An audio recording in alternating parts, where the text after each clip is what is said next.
They say revenge is a dish best served cold. I say it's best served at your daughter's wedding when your ex-wife's lover shows up uninvited. One phone call, 2 security guards, 3 million people watching online. His face when they turned him away? Priceless. But that was just the beginning. My name is Ray Blake. I'm 57 years old, been a licensed electrician in Phoenix for 32 years. Built my own contracting business from scratch, just me, and a beat-up truck back in '93. These days I've got 4 guys on the crew and more work than we can handle. Good, honest work where you earn every dollar. I was at Chelsea's kitchen table on a Tuesday afternoon, helping with the seating chart while she was at work. The house smelled like fresh paint. My daughter and her fiancé were renovating, doing most of the work themselves. Made me proud. That's when I saw it. Todd Griffith. +1. Table 7. My hand froze on the laptop. I read it again, thinking my eyes were playing tricks. But no, there it was. Todd Griffith, the man who parked his BMW 3 streets over so the neighbors wouldn't see. The man who shook my hand at barbecues while sleeping with my wife. The man whose name I hadn't spoken in 8 years. The ceiling fan chopped through the Arizona heat above me. My phone buzzed. A text from Diane. How's the seating chart going? Thank you for being so mature about everything. Mature. I'd been mature when I found out about the affair. Mature when I signed the divorce papers. Mature when I sat 3 rows away from Diane at every school event, pretending everything was fine. Chelsea came home around 6, still in her scrubs from the dental office. Hey, Dad. Thanks for coming over. Did you get through the list? My daughter asked. I looked at her. 25 years old, glowing the way brides should glow. I could have asked why that name was on the list, but I didn't. Yeah, sweetheart, I said, closing the laptop. Looks good. Chelsea hugged me from behind. You're the best, Dad. I know this is probably weird with you and Mom, but I'm grateful you're both being adults about it. Adults. Civil. Everyone kept using these words like medals. I drove home with the windows down, desert heat filling my truck. Past the diner where Diane used to meet Todd on her lunch breaks. Phoenix felt smaller suddenly. At home, I sat in my garage, staring at the tool bench I'd built myself. Everything in my life, I'd built with my own hands. My business, my reputation, my ability to hold my head up after my wife destroyed our marriage. And now they wanted me to watch that man celebrate at my daughter's wedding? I pulled out my phone and found a contact I hadn't called in years. Sarah Jennings. She managed Desert Rose Events, the venue for Chelsea's wedding. We'd worked together on a commercial job 5 years back. I stared at her number, then put the phone away. Not yet. First, I needed a plan. Because 32 years of running a business taught me one thing. You don't react. You plan. You measure twice, cut once, and you never let anyone see you coming. The next morning, I woke up at 5:30 like always. Old habits from running a business don't fade just because you're planning something. I made coffee, black and strong, and sat on my back porch watching the sun crawl over the Superstition Mountains. Chelsea called around 7. Dad, I forgot to ask yesterday. Can you handle the final payment for the bar setup? Mom's covering the flowers, but the beverage package is killing us, Chelsea said. How much? I asked. 2,200. I know it's a lot, but I'll take care of it, sweetheart. Don't worry about it. She exhaled with relief. You're the best. Seriously. And Dad, I'm sorry if having Mom around is uncomfortable. I just want everyone to get along for one day. We'll make it work, I told her. And I meant it. Just not the way she thought. I spent the morning on a job site, running new electrical for a strip mall expansion. My apprentice, Tommy, kept asking if I was feeling all right. You're quiet today, boss. Something eating at you? Tommy asked while we pulled wire. Just wedding stuff. My daughter's getting married in 2 weeks, I said.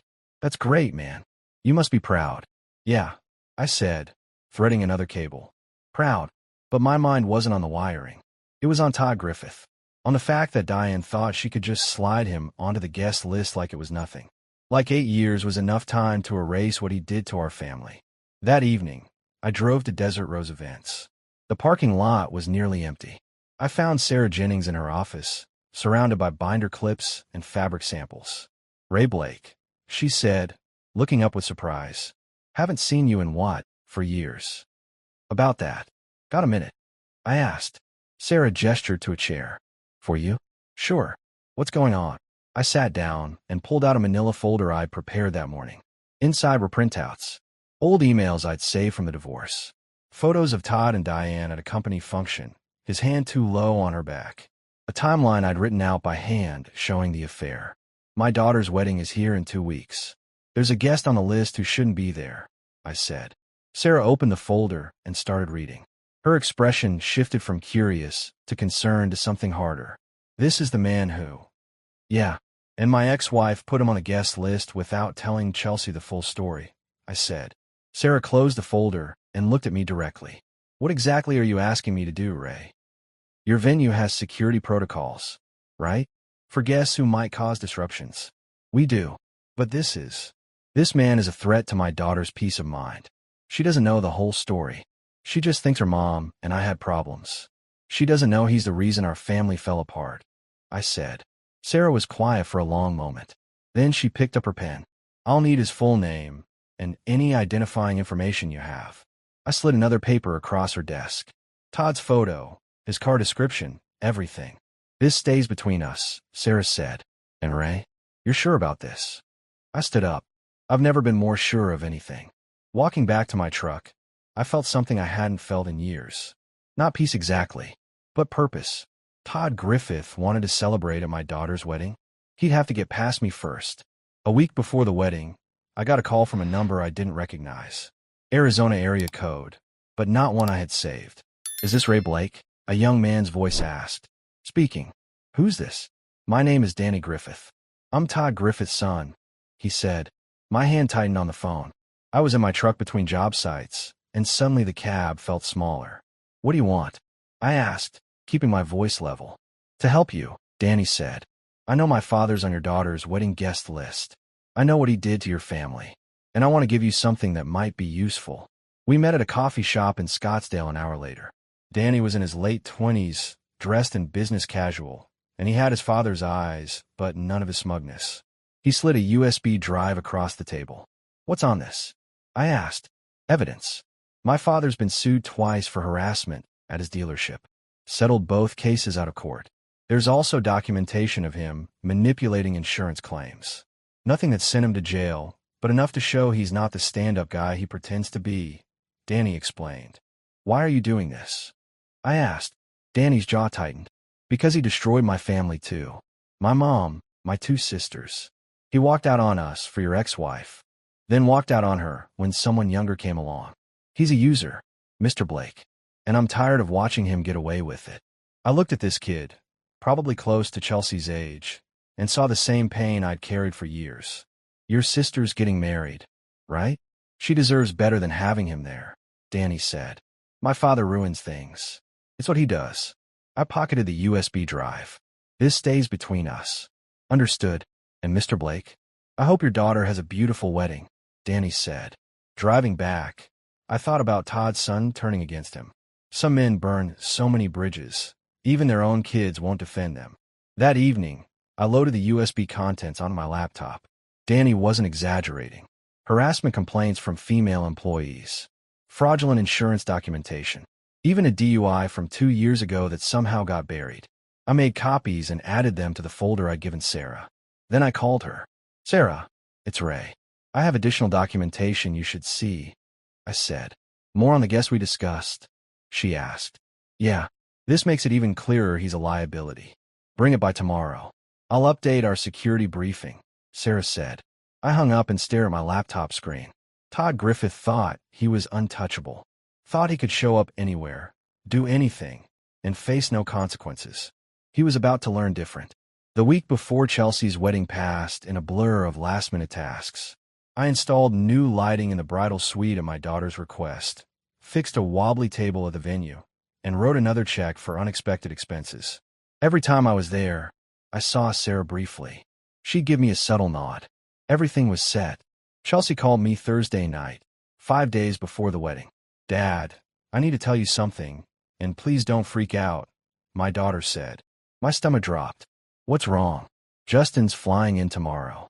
He's taking a few days off from school to be here, Chelsea said. Justin, my son, 21 years old, and finishing up his junior year at Arizona State. I hadn't told him about Todd being on the guest list. Hadn't wanted to drag him into the drama. That's great, sweetheart. I'll pick him up from the airport, I said. Thanks, Dad. And one more thing. Mom's having everyone over for a pre-wedding dinner Saturday night. You're invited. She wants it to be, civil. Civil. That word again. I'll be there, I told her. Friday afternoon, I picked Justin up from Sky Harbor. He'd grown since Christmas, filled out more in the shoulders. Kid was playing club rugby at ASU, and it showed. Good to see you, old man, Justin said, throwing his duffel in the truck bed. You too, son. How's school? Brutal, but I'm surviving. So what's this I hear about Mom inviting some random guy to the wedding? He asked. I glanced at him. Who told you that? Chelsea mentioned someone named Todd. Said he was Mom's old friend. But her voice got weird when she said it. So I figured there's more to the story, Justin said. I merged onto the freeway before answering. Todd Griffith. He's the guy your mother had an affair with. Justin was quiet for a beat. And she invited him to Chelsea's wedding? Apparently. That's messed up, Dad. Does Chelsea know? She knows your mom, and I had problems. She doesn't know all the details, I said. Justin stared out the window. You going to do something about it? I kept my eyes on the road. Already handled. My son looked at me with something like respect. Good. Guy sounds like a piece of work. That evening, Justin and I grilled steaks in my backyard. He told me about school, about rugby, about a girl he was seeing. Normal father-son stuff. But I could tell his mind kept circling back to the Todd situation. Dad, if something goes down at the wedding, I've got your back. You know that, right? Justin said. I flipped a steak. Nothing's going down. It's your sister's day. Going to be perfect. You're up to something. I can tell, he said. Just making sure uninvited problems stay uninvited. I replied. Justin grinned. Like I said, I've got your back. Having my son there, knowing he understood, made everything clearer. This wasn't about revenge. This was about protection. About making sure Chelsea's wedding stayed pure, untainted by the man who'd already taken enough from our family. Saturday came. The pre-wedding dinner at Diane's house. Time to smile, shake hands, and pretend everything was fine, while Todd Griffith had no idea what was waiting for him. Saturday morning broke clear and hot over Phoenix. I woke up at 5, showered, and put on my best charcoal suit, the one I'd bought specifically for this day. In the mirror, I looked like a man ready for his daughter's wedding. Nobody would guess I was also ready for war. Justin was already awake, sitting on my couch in his suit pants and undershirt, scrolling through his phone. Big day, he said, looking up. Yeah, you ready? I asked. Question is, are you ready? My son replied. I poured coffee for both of us. Everything's in place. Sarah's got security briefed. Todd's name is flagged. When he shows up, they'll intercept him before he gets anywhere near the ceremony. And if he makes a scene? Justin asked. That's on him. We stay calm, stay quiet. This is Chelsea's day. We're just making sure it stays that way. I explained. We arrived at Desert Rose Events at noon. The place looked incredible. White chairs arranged in perfect rows, flower arrangements everywhere, string quartet setting up under the cover pavilion. Chelsea had wanted elegant and simple. She got it. I found Sarah near the entrance, clipboard in hand, directing vendors. Ray, she said, pulling me aside. Security team is briefed. Todd Griffith's photo is with both guards at check-in. The moment he arrives, they'll handle it. Discreetly, I asked. As possible. But if he refuses to leave, they're prepared to escalate, Sarah explained. Thank you for this, I said. You're a good father, Ray. Your daughter's lucky to have you. She replied. Guests started arriving around 1:30. I shook hands, hugged relatives, accepted congratulations. Diane appeared in a lavender dress, playing the gracious mother of the bride. When she saw me, she smiled that fake smile she perfected. Ray, you look nice, Diane said. Thanks. Everything looks beautiful, I replied. It does, doesn't it? I'm so glad we could both put aside our differences for Chelsea's sake, she continued. I just nodded. Let her think whatever she wanted. Justin stayed close, watching the entrance. Around 2 o'clock, I saw him stiffen slightly. He caught my eye and gave a subtle nod toward the parking lot. A white BMW had just pulled in. Todd Griffith stepped out, wearing a navy suit that probably cost more than my truck payment. He had a woman with him, younger, brunette, wearing too much makeup. They walked toward check-in like they owned the place. I watched from a distance as one of the security guards stepped forward. The guard was tall, professional, ex-military by the look of him. He said something to Todd, gesturing away from the venue. Todd's expression shifted from confused to annoyed. His voice carried across the lawn. There must be some mistake. I'm on a guest list. Todd Griffith. The second guard joined the first. More words exchanged. Todd's face was turning red now. The woman with him looked uncomfortable, glancing around. Sir, you're not permitted on the premises. We're going to have to ask you to leave, the first guard said loudly enough for nearby guests to hear. People started turning. Whispers began spreading like wildfire. Chelsea came running from the bridal suite, still in her robe, hair half done. What's going on? My daughter asked, panic in her voice. Todd saw her and tried to move forward. Chelsea, there's been some confusion. Both guards blocked his path. Sir, step back. I walked over slowly, keeping my expression neutral. Justin followed. Chelsea looked from Todd to the guards to me. Dad, what's happening? Security's doing their job. Sweetheart, let's get you back inside. Your makeup artist is waiting, I said calmly. But Todd is leaving. Aren't you, Todd? I said, looking directly at him. Todd's face went from red to purple. His date grabbed his arm, whispering urgently that they should just go. But Todd wasn't the type to back down quietly. Not when people were watching. This is ridiculous, Todd announced loudly. I was personally invited by Diane Blake. There's been a mistake. More guests were gathering now. Cell phones appeared. Someone was definitely recording. Diane pushed through the crowd, her expression shifting from confusion to horror as she understood what was happening. What is this? My ex-wife demanded. Todd is my guest.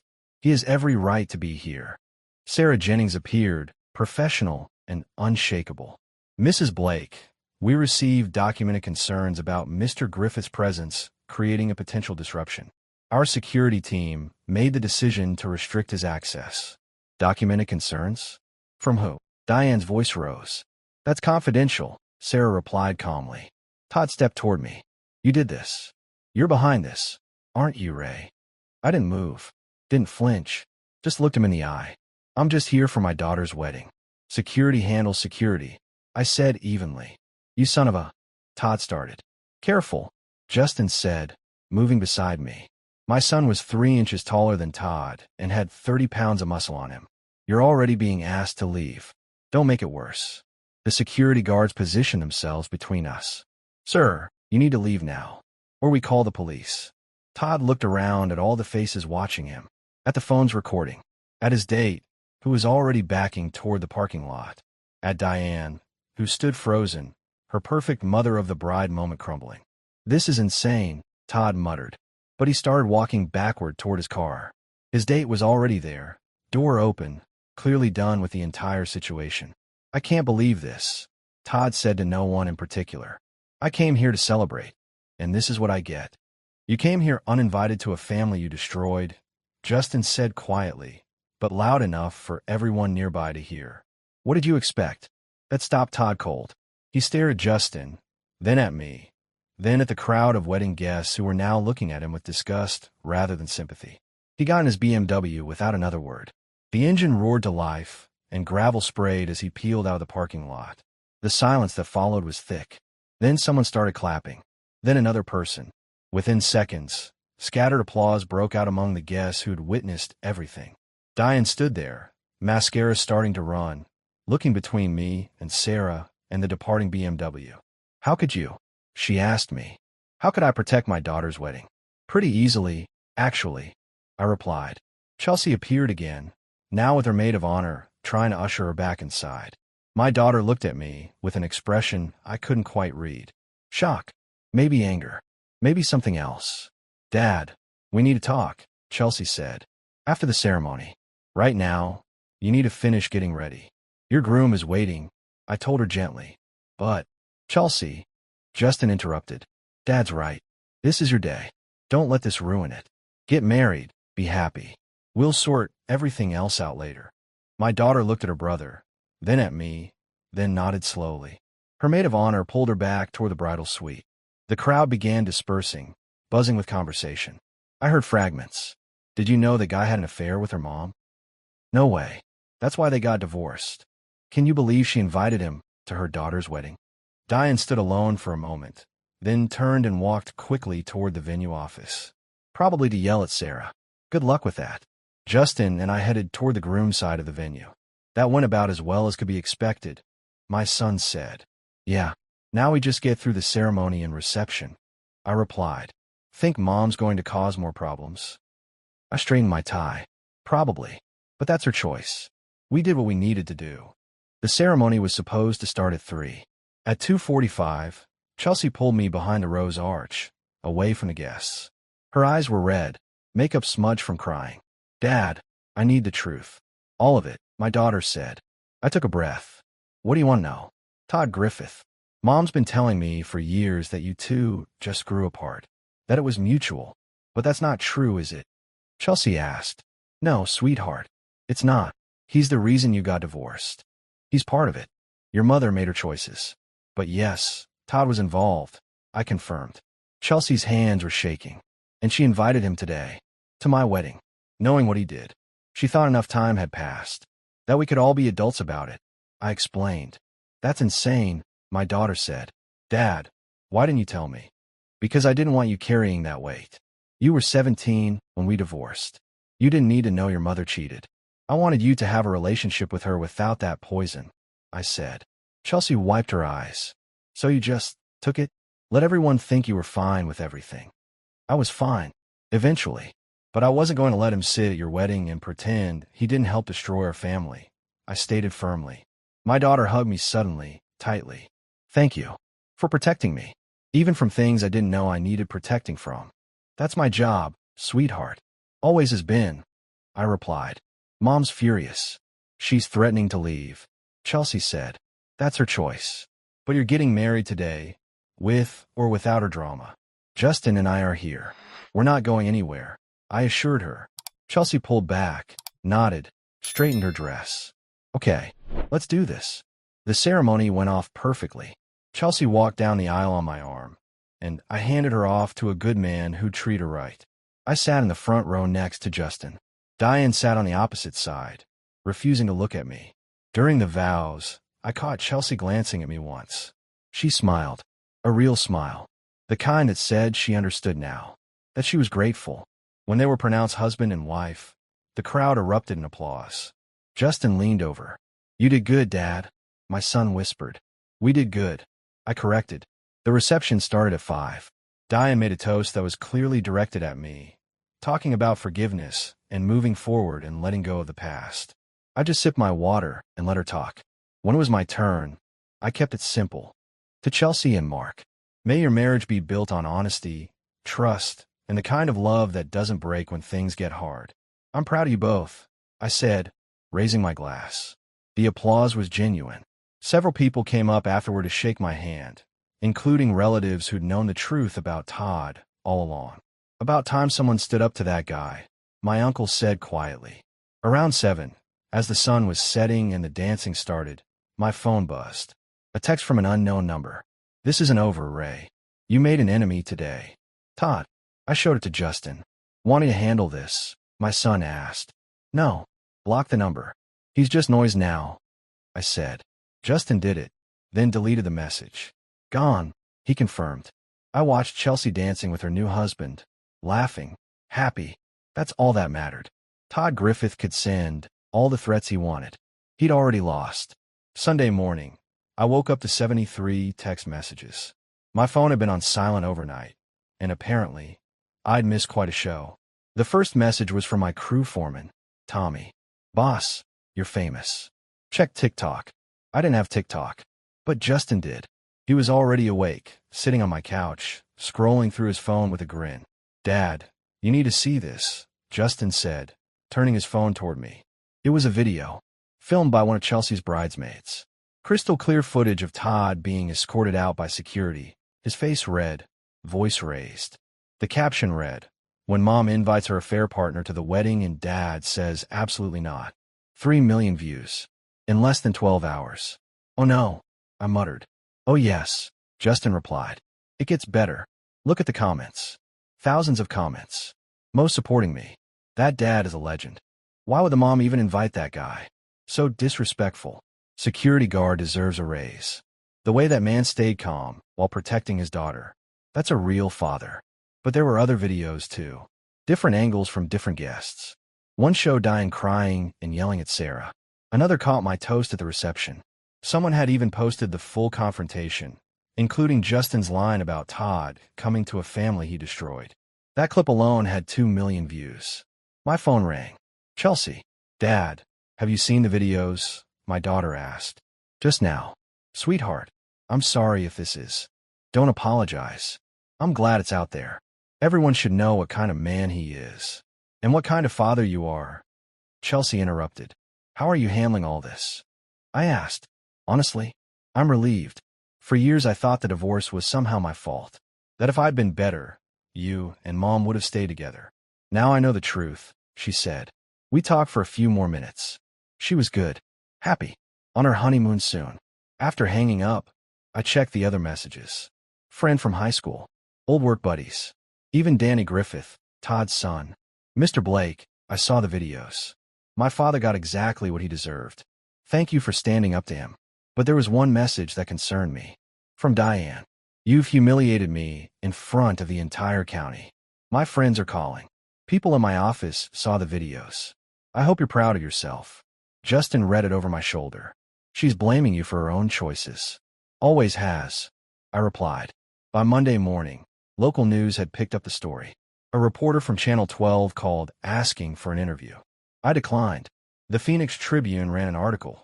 Viral wedding video raises questions about forgiveness and boundaries. My business phone started ringing with new clients. Saw you on TikTok. Any man who stands up like that is someone I want to work with. The chaos became the talk of the entire county. Everywhere I went, people recognized me. Some wanted to shake my hand. Others just nodded with respect. 3 days after the wedding, around 11 at night, headlights swept across my living room window. A car door slammed. Heavy footsteps on my porch. Then pounding on the door. Ray, open up. I know you're in there. Todd's voice, slurred and angry. I was already on my feet. Justin appeared from the guest room, alert. Stay back, I told my son quietly, pulling out my phone. Ray Blake, you ruined my reputation. Everyone thinks I'm some kind of homewrecker. More pounding. I dialed 911, put on speaker. This is Ray Blake at 2847, Saguaro Drive. There's an intoxicated man on my property making threats. I said calmly into the phone. We're sending officers now. Stay inside. The dispatcher replied. Open this door, you coward. Todd shouted. Justin moved toward the door. I put my hand up, stopping him. Let the police handle it, I said. 5 minutes later, red and blue lights filled the street. I heard officers talking to Todd, his protests getting louder, then quieter. A car door. Silence. An officer knocked. I opened it. Mr. Blake? I'm Officer Jenkins.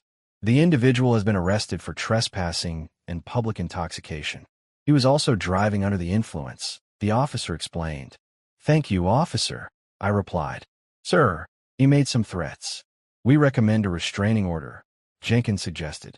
I'll look into it. After the police left, Justin sat on the couch, shaking his head. Guy really can't let it go, can he? My son observed. Some people never learn, I said. The next morning, Danny Griffith called. Mr. Blake, I heard about last night. My father's in jail. I wanted to apologize, Danny said. Not your fault, son. Your father makes his own choices, I replied. Still, thank you for not pressing harder charges. The DUI is enough to keep him off the roads for a while, Danny continued. Just want him to stay away from my family, I stated. He will. I'll make sure of it, Danny promised. That afternoon, I filed for a restraining order. Judge approved it within hours, given the viral videos, the late-night visit, and Todd's arrest record. Chelsea called that evening from her honeymoon. Dad, I heard what happened. Are you okay? My daughter asked. I'm fine, sweetheart. Todd's facing consequences for his actions. Finally, I assured her. Good. He deserves worse. Honestly, she said. Maybe. But I'm not interested in revenge anymore. I just want peace, I replied. And I meant it. For months later, autumn hit Phoenix with cooler temperatures and clear skies. My business was booming, thanks partly to the publicity, though I never advertised that connection. Chelsea and Mark invited me over for Sunday dinner. Their little house was coming together nicely. My daughter was glowing, happy in a way I hadn't seen in years. "Dad, I have news," Chelsea announced over dessert. "Good news, I hope," I said. "The best. We're pregnant." She beamed. I stood and hugged them both. "Congratulations. I'm going to be a grandfather. Justin already knows. He's thrilled.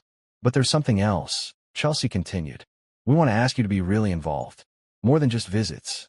We want our child to know what a real father looks like." Those words hit me harder than I expected. "I'd be honored," I managed. Later, sitting on their porch, Chelsea brought up Diane. "Mom and I aren't really speaking. She can't accept that I sided with you," my daughter explained. "That's her choice. Don't let it eat at you," I advised. "I'm not." For the first time, I see her clearly. The lies, the manipulation, the refusal to take responsibility. "I'm done making excuses for her," Chelsea said firmly. Justin drove up then, fresh from rugby practice. We all sat together, talking about the future, about the baby, about life. My phone buzzed. A message from Sarah Jennings. "Saw you're going to be a grandfather. Congratulations, Ray. You deserve all the happiness." I smiled and pocketed the phone. Todd Griffith. His dealership had lost several major contracts after the videos went viral. Last I heard, he'd moved to Tucson, trying to rebuild away from Phoenix. I didn't follow it closely. He was irrelevant now. Diane. Still angry, still blaming me. But Chelsea had set boundaries. That was her choice, and I supported it. As the sun set over the mountains, painting the sky orange and purple, I felt something I hadn't felt in years. Complete peace. I'd protected my daughter when it mattered most. I'd stood my ground without backing down. I'd shown my kids that integrity isn't about being loud or aggressive. It's about being firm when it counts. The viral videos eventually faded from the internet's memory. New scandals replaced old ones. But in Phoenix, people still recognize me occasionally. They nod, shake my hand, say you did right by your daughter. And they were correct. I saw my wife's affair partner at my daughter's wedding in Phoenix. I made one call to the venue manager. The chaos became the talk of the entire county. But in the end, it wasn't about chaos or revenge. It was about protecting what mattered most. My family, my daughter's happiness, my integrity. And I'd do it all again in a heartbeat.